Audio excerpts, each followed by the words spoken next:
welcome to the Island Lamb. I'm Diane, and this is episode 61. And oh, it's April 25th, but it's only 45 degrees and there's a chill. And it's a perfect day to come to you and talk about knitting because it's cold out there. And I know like 45 is not cold, but when you have this expectation that it's spring and it should be getting warmer and it's not, 45 starts to feel colder than it really is. And fortunately, we don't have to go anywhere this weekend. Today is Saturday. And so we started with a nice bright sunny day and the clouds are moving in. We're going to get a little rain today and tomorrow, and that's fine. I took out a picnic roast. I don't know if you know that term, but it's a pork roast, picnic roast, and it's a small one, and I'm going to slow cook that tomorrow. And then today I'm going to come to you and talk about all our projects. So it's going to be a cozy weekend, and I'm so happy that I have nice warm sweaters that I haven't put away yet.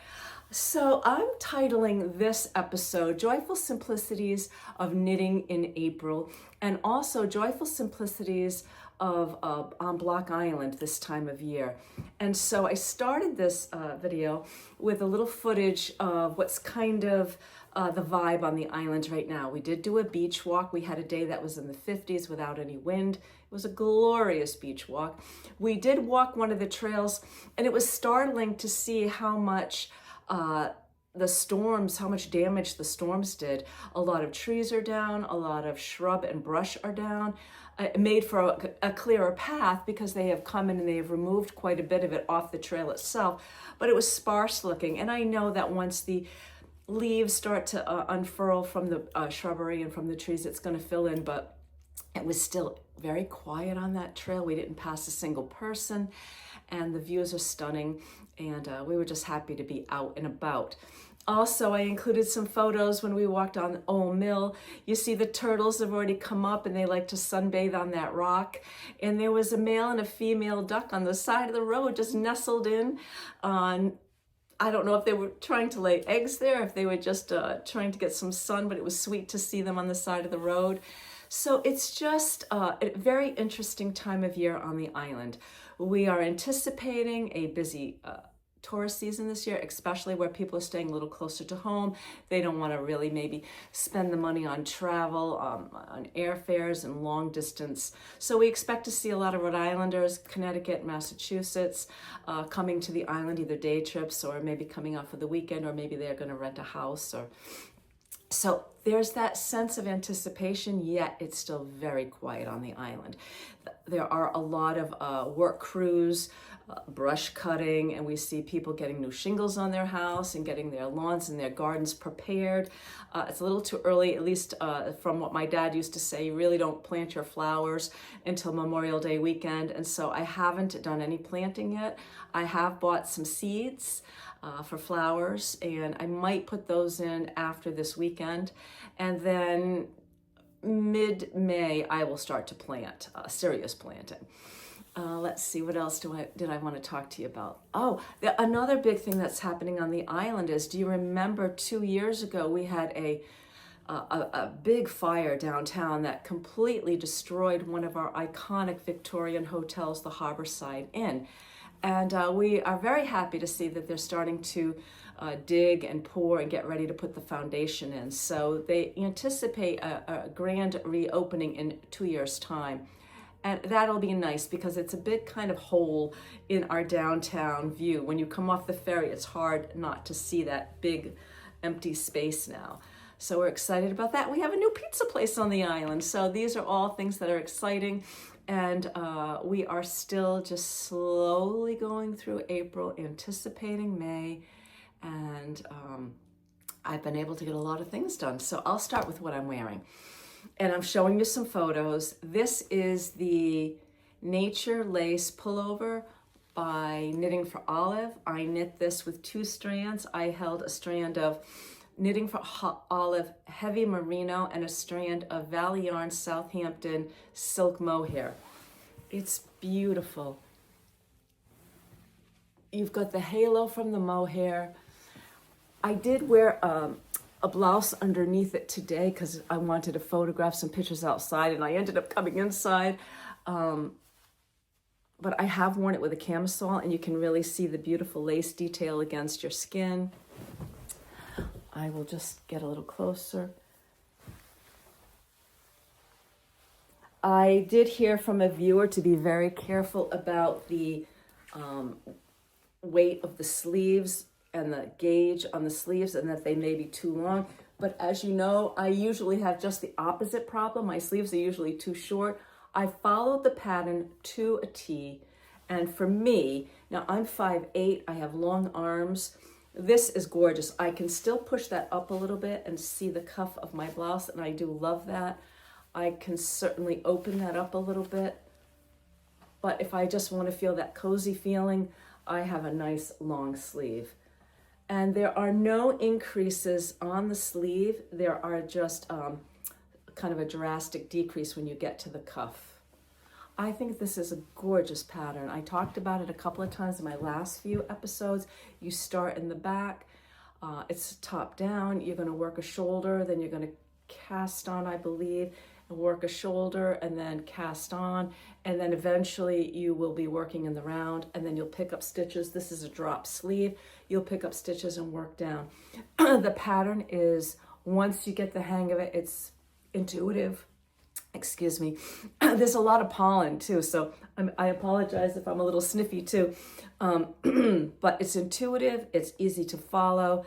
I think if I were to make this again, I would just make some photocopies, blown up photocopies of the charts instead of using the book. I was home, I didn't have to worry about transporting it, but there's a lot of charts. It's the same pattern.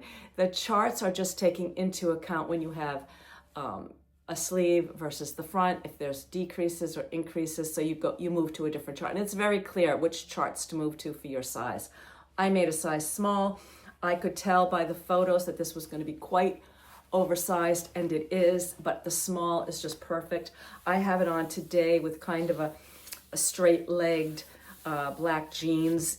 This yarn is going to brush off on your clothing, so I carry a small little, it's not a brush, it's one of those sticky, I don't know how to describe it, but it's like in a roll, and you can pull off the pieces, use them. It's like a lint roller. I carry a small one in my purse just to touch up if I were to wear this off island. But with jeans, it's not going to be a problem. These black jeans are kind of a brushed cotton, so it does sort of pick up the lint on these. Very pleased. I would recommend anything from Knitting for Olive. I believe this is my third pattern. I'm very happy with the fit. I'm happy with the neck. Now the neck in the pattern was supposed to be 4 inches, so I said I didn't change the pattern, but I did modify. I did not do the 4 inches. I didn't want it way up here, especially white getting on my moisturizer or any makeup. So I went with 2 inches, and when I don't have a collar on, it really fits nicely. So I finished a project. I finished another project too. I'm so excited to tell you about this. I alluded to this several episodes ago, and if you follow Leslie, a friend to knit with, this is where I learned about it. And also if you follow Yvonne from the Republic of Me, she's also making one as well. This is the Babylon Leather kit. And I chose the Picotin kit, which is the same one that Leslie Friend was showing us. I know Yvonne is doing it in black with black lace, black thread. You can buy this in many different colors. You can choose your color leather. You can choose your thread.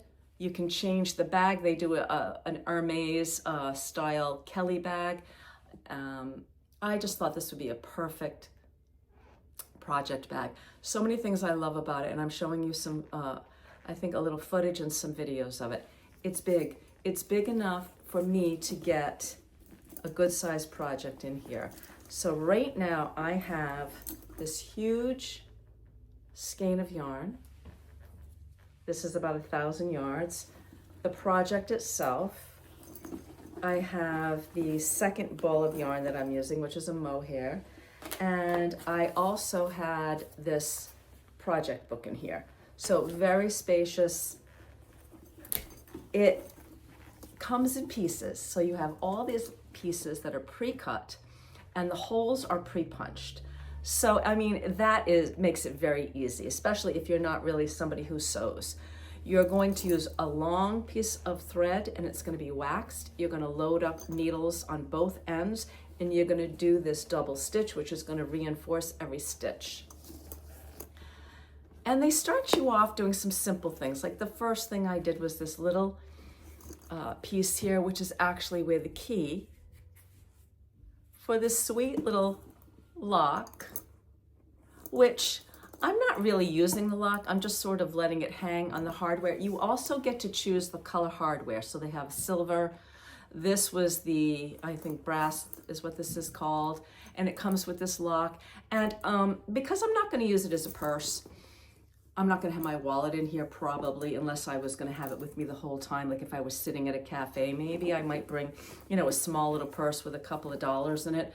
But I probably won't lock it, but it does look very pretty. So this is the strap that goes through the hardware and you can lock that with your little key. It also came with this little leather horse, which is kind of fun. You know, again, because it's a project bag, it's cute to have it on there. Would I do this again? Oh, let me show you the bottom. The bottom, you actually even have the cording. See that beautiful cording? On this bag, these were already installed. I think some of the other bags, they give you the little screwdriver and you have to install these yourself. It smells beautiful. The leather is American leather. I went with a single layer, so that gives you the suede inside. You could do this with 2 layers, which would give you finished on both sides, but now you're going through another layer. So, difficulty? Well, not really difficult. There is a YouTube video that you can follow as you get to each section. It was very helpful. When you're working on a strap like this, it was easy to come in and out and find the hole. When I got to this part here, where you're working on the bottom, the bag itself, like if you've ever done slip covers and you've done cording, you know you have like a seam binding, not seam binding, but a bias strap of fabric. The cording goes inside and then you're sewing the front and back. You're doing the same thing, and you're doing the same thing by hand with these needles. So lining up all those holes was a bit of a challenge. Once I got the hang of it, and you're alternating your needles, so I would stick one needle in my shirt over here and one needle was over here in my chair, and just keeping the needles straight. Once you get it, it goes relatively quickly. It's worth it. Will I make another one? Probably not, because I have a beautiful project bag now. Maybe down the road I would consider making one of the purses, but I feel like a little sense of pride that I actually completed this project and it came out so nicely. So I think if you go on to Leslie Friend's site on YouTube, she still has a discount code. And I know that if you go on to the Republic of Me YouTube site, that's Yvonne, she has a code going on now. Those podcasters have a much broader viewing group, and Babylon Leather sent them the kits free for them to try it. I purchased my kit. I used the discount code. I believe it's a 20% discount code. And so I'm not being sponsored. They didn't give me anything. I purchased it. I love it. The leather bag, the BabylonLeather.com. This bag is called the Pico Tin, and I'll include all this information in my show notes. So 2 finished projects. You may notice I don't have my mannequin going right now, and that's because I don't really know what I'm doing right now. I had bought this gorgeous hank of mohair wool boucle when I was at Rhinebeck a couple of years back.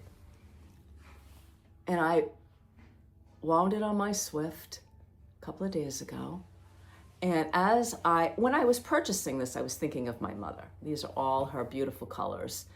And because I had 1,000 yards of it, I was thinking maybe a Chanel style short knitted jacket. This has been on my mind for, well, almost 3 years. I went to Rhinebeck in October of the first year I started podcasting, and this October will be my 3rd year. So while I had this on my mind, and after I got it wound up, I decided to look at a couple of books that I have. One is the Finishing School book by Deborah Newton. And I think this jacket, in order to really make it feel like a Chanel, it will require some special finishing. So I did refer to this book. I've recommended this book before. Look at that jacket. No, this is a little bit too much. But I did use some of the math for this pattern. And I did read through the finishing for this pattern. And I also have another book called Fitted Jackets. So between the two books, I tried to get some math. So I'm kind of designing this as I'm going with the aid of, some of my favorite designers. I also decided to use my knitting journal because I wanted to keep track of how is this going. So for instance, I started with just the boucle and I used a size 7 needle and I got gauge. And the gauge for the sample or the pattern in that book, let's see if I brought my glasses up. Yes, I did, is 22 stitches to 38 rows in a 4-inch, swatch. And this is on a size 7 needle. I got gauge. I can't show you the swatch because I undid it because I only have 1,000 yards. But I felt it was going to be too loose and not thick enough to be structurally sound for a jacket. So I tore out that sample. And then I decided to add a strand of silk mohair. And I talked about this a lot in my last episode. I carried a strand of silk mohair. I love what it does to the feel of the yarn, and I love what it does to the color. I have quite a bit of this in my stash. It's like a teal blue. And again, this is a very good color from Mom. Now I want you to see what happens when I added that color. So you see this is very warm tones. Cool tones. I got a much thicker fabric. I did go down to a size 6 and I was getting gauge, everything was going fine, and then suddenly when I measured it again last night, I'm way over. I've got more inches than I need if I were to follow the pattern in that book, which I'm not really following that pattern, but I was following some of the numbers.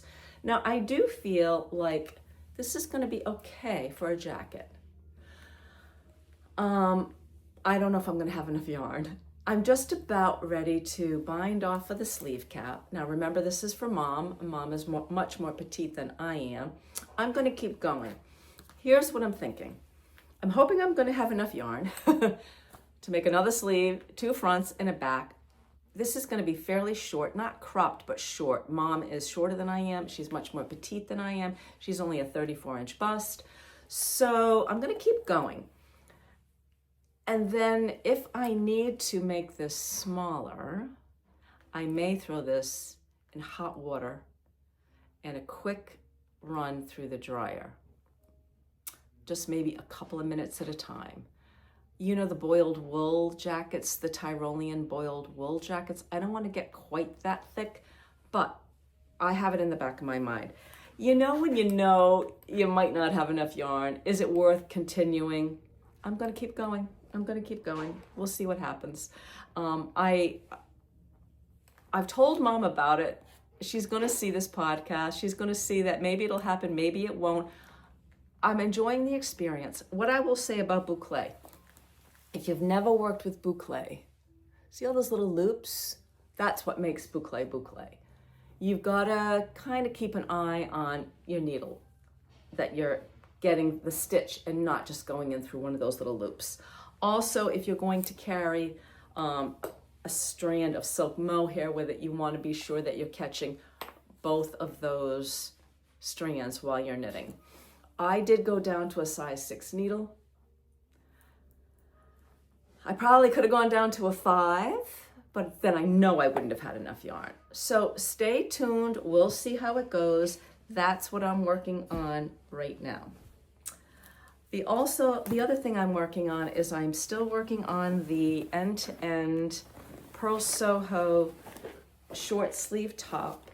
I showed you my progress last week. I haven't gotten much further, but I am now on the back, and I'm coming across the top. And I'm starting my decreases for I guess that would be the left shoulder. So I'm coming across here now. And pretty soon I will be decreasing for the body and continuing my shoulder decreases while I work the sleeve. And just to remind you, this is linen quill.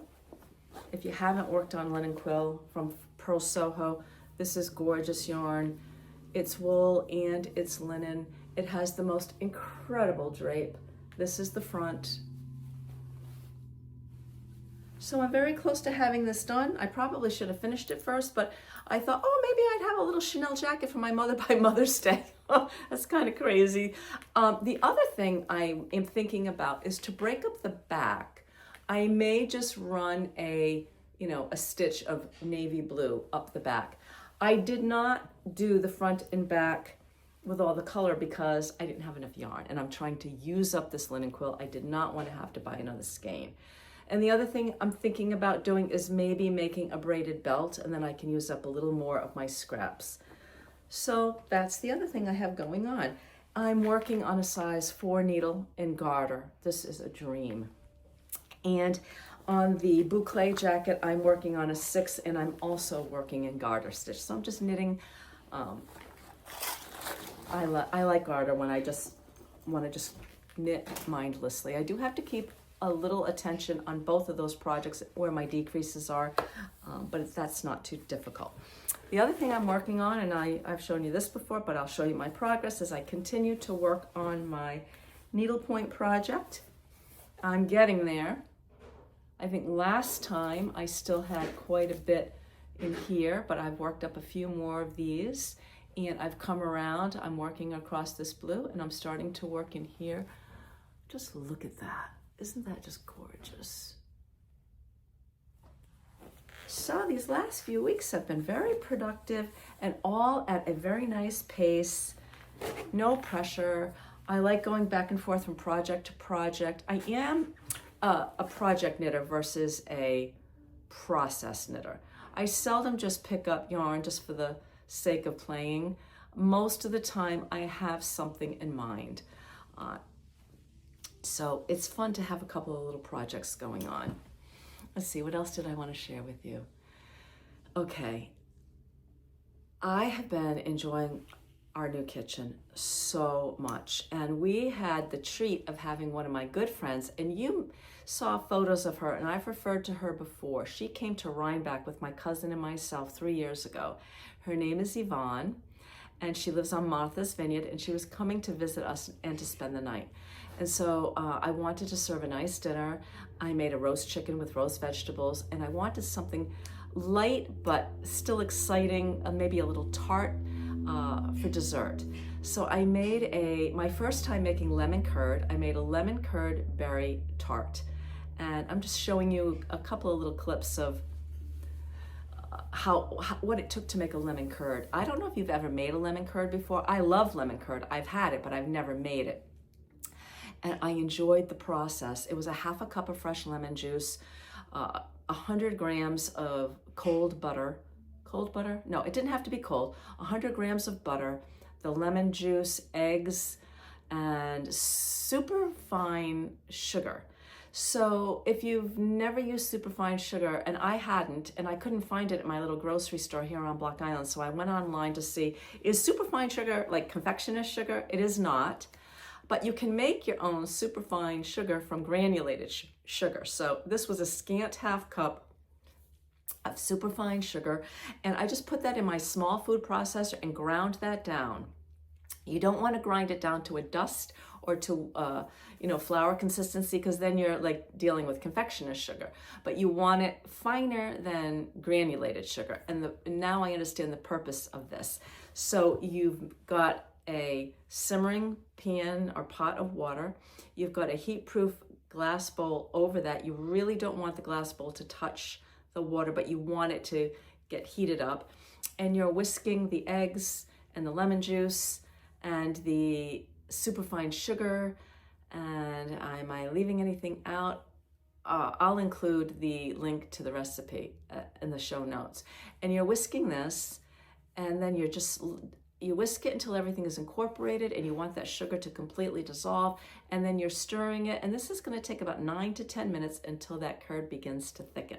Then you're going to take that bowl off the heat, let it cool. Meanwhile, you make your pastry crust for that tart. And that was a lovely recipe as well. It was the same book, the same recipe book. And I used my food processor for that. And that had butter in the crust, of course, and it had lemon zest in the crust. And I had a 9-inch pie tart, a tart pan, and I lined that. I did a blind bake. And once everything is cooled, you just spoon that lovely curd into that tart. And I put that in the refrigerator with saran wrap on it so it wouldn't get a skin on it. And then the next day when I was ready to serve it, I took that saran wrap, placed my berries, made fresh whipped cream, and served that to my friend Yvonne, and it was delightful. And I say delightful because it wasn't so tart that you get that little pain in your jaw, but it wasn't sweet. And the pastry crust, even after sitting in the refrigerator overnight, it was crisp, it was buttery, it was tasty. The whole thing. I used raspberries, blueberries, fresh whipped cream. The crust and that lemon curd was a 10. So if you're ever thinking about making something with lemon curd, go for it. It's not that difficult to make, and I had plenty of time. I would give yourself some time so you can enjoy the process. The other thing I was really enjoying is I had picked some forsythia to put on my counter, so I had a little splash of yellow here. I had my gold bowls over here, and then this beautiful yellow curd as I was mixing it on the stove. It was such a happy experience. So, I hope you enjoyed some of those photos. While Yvonne was here, and I had this in my mind for a while, I wanted to do a little interview with her so you could get to know her a little bit. She's very interesting. She's a very good friend, and there's a story with how we met, and I want you to hear about her knitting projects.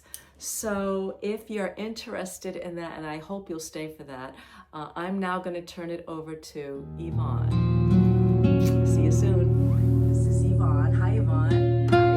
And it's kind of fun how we met because we both used to vacation on Block Island, you with your family and me with my husband. And then I saw you knitting on the porch of the Surf Hotel, and I had to come and see what you were up to. I'm still knitting. You are. So, Yvonne, stopped. I would love for you to share your background and where you come from. Well, I'm from Copenhagen, just north of Copenhagen in Hellerup, which is just across from Sweden. As a matter of fact, I'm looking at Sweden like I'm looking at Point Judith here, I believe, or whatever. So it's very close. And when I went to school, we went to school on Saturdays also. So we went to school 6 days a week. And you did not graduate from school unless you could knit. So we were all taught to knit. Everybody was taught to knit. And even in history class or, any of the classes where over here in America, they would say, oh, you can't have your knitting. We would knit through history class or whatever, where we'd be listening. And I think it actually helped me because I think maybe I was a little, or, something was not there, but it made me able to concentrate when I had my hands busy with my knitting. I didn't have to look at my knitting, but I could listen. So I always found that easier. And then when I came over here to go to school, and I wasn't allowed to have my knitting in my classes. I'm a hygienist when I'm not knitting. When I took my hygiene courses, we weren't allowed to bring my knitting with me. And it was actually harder for me to listen. So it really helped me as far as that's concerned. And I think that it's a shame that there's not more knitting because there's a lot of comprehension in knitting. You read something and then you knit it. Or, there's a lot of math in knitting. So that comes down to designs whenever I knit something or whatever. Yes, there's a lot of math involved, but I am stealing a lot from different patterns because if somebody has already did all the math work, and I really like the bottom of that sweater, but I don't like the top, it's really fun to mix and match. And why am I doing the math again? But, if I need to, I will. Yeah. So Yvonne, you have knit not just garments, but you've also knitted some other interesting things. Can you share some of that with us? I have knitted chairs, a huge, a really nice lounge chair in Aran, with cables all over it, and that was really fun. The hardest part with that was that the handle went around and then it went in. To get it to stay in was very hard. So that was one of my first one that I knitted, and I did knitted it out of an acrylic yarn that somebody had given me, and it was white, but it was beautiful. And I figured, okay, you know, I'm just going to try this out, and it actually turned out really cute, you know. So I'm kind of happy with it. But that after learning that if I didn't make it tight enough, you know, it would hang. So the next chair that I made, which I knitted a couple of years ago, was in seed stitch, and seed stitch pulls both ways, and it was in a really heavy yarn, but it was a really beautiful blue. We have blues of here, like I have here, and it turned out cute. But I made sure that I knitted it really tight, so it really fit nice and tight. I have also knitted a love seat, and what I did is I had just knitted a whole bunch of squares, and then I stuck it on the love seat, and then I sewed it together in those spots, and it was all wool yarn. I sewed it together in those spots, and then I prayed, and I put it in the washing machine and felted it. Not, you know, just a little bit of felting or whatever. And when it came out of the washing machine, you know, I draped it over the sofa so it was nice and tight, and it fits. You would never even know it's a slip cover. And the nice part about it, since it's wool and it was felted already, I can wash it.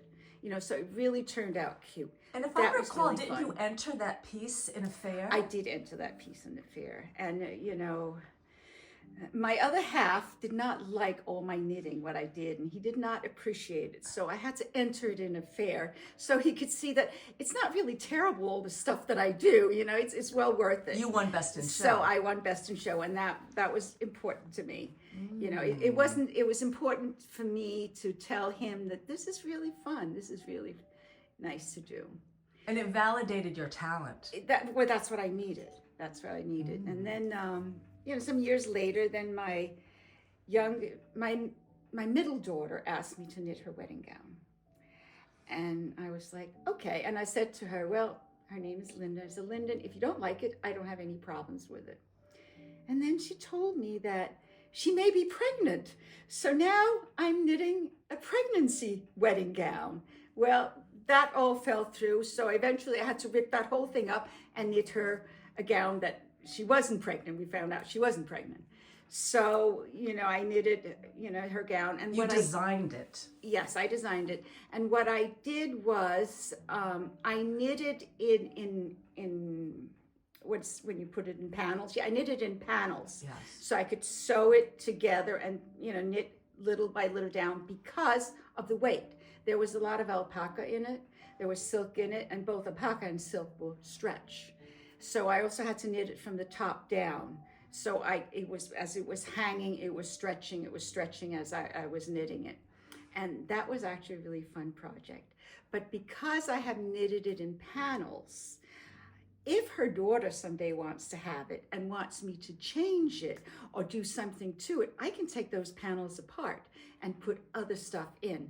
So it would always be a work in progress. Her veil was knit out of a silk mohair, and I knitted just a very lofty stitch, and it actually turned out kind of cute. Now I have the veil, and I don't know what I'm going to do with this veil because I want to put it together and make it a shawl for her. So that is my next project, is making a shawl out of her wool.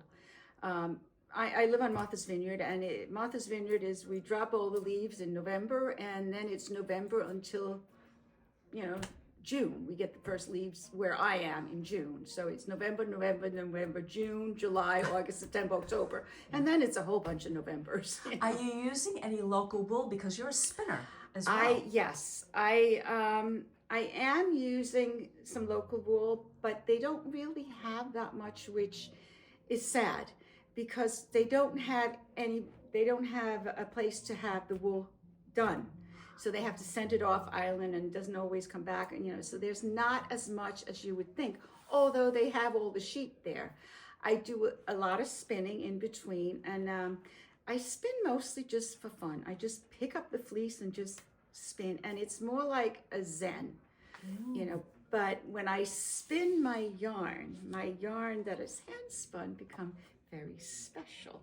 And I think every knitter has their special yarn. So I have this hand spun yarn, and I don't want to use it because it has to be done for just the right project.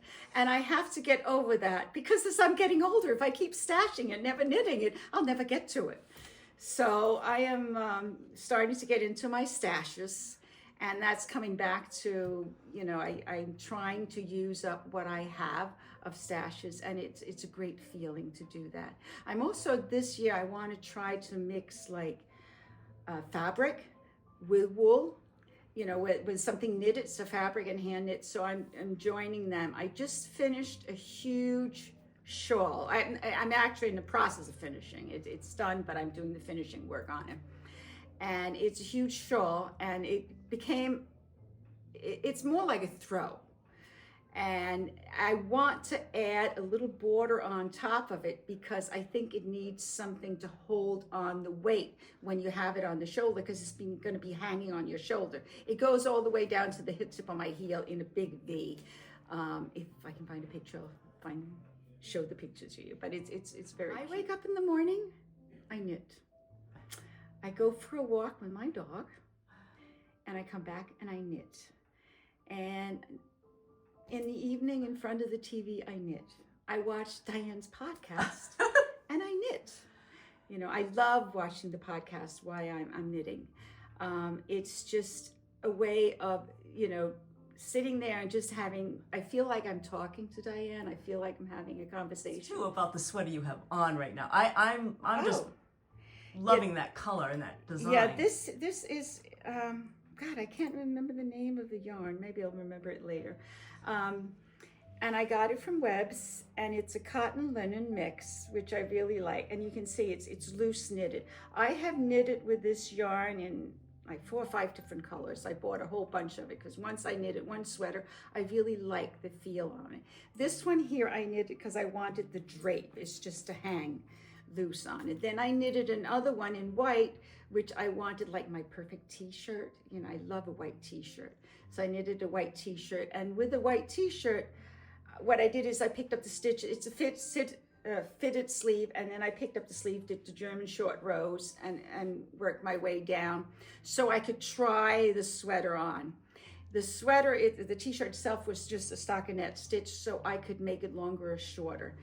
What I always do with my sweaters is I make them a little longer in the back. Not necessarily knitting them longer, but I make some short rows because I hate when it rides up on the back. Yeah. It just doesn't look good, you know. So I do a little bit, not enough that anybody would ever say, hey, you know, you knitted it longer in the back. It will look like it's straight, but it's really knitted longer. I am knitting a Danish nattøj right now. And a nattøj is something that you wear underneath, the Danes wore in the 1600 underneath the garment. As a matter of fact, the Hamlet, that movie Hamlet, you know, the woman is wearing that underneath her dress that's in there. And it's, I don't know, oh, yes, with that too. So I'm following a pattern from the 1600, or I'm you know, copying, and, you know, of course I'm making improvements. And even on that one, I made it a little longer in the front and a little longer, right, just mid-front and mid-back. And one time somebody asked me too, is why is when I knit a sweater that is on, you know, the sides are going out a little bit, it hangs low. And it's because when you're going on an ankle, it's a longer ankle, so it will always hang in. Another reason to make it a little longer in the middle. Better drape. Yes. Yes. Definitely better drape. Well, Yvonne, thank you so much. I can't believe you're in my living room and we're having this wonderful I can't believe it either. I'm so happy being here. It's deja vu. I loved spending time, and I have spent many hours knitting at the Surf Hotel in the corner, looking over at the waves, and I really enjoyed that. That's my, you know, go-to. So coming back here and reliving and Diane letting me relive old memories is best. Thank you, Yvonne. Thank you.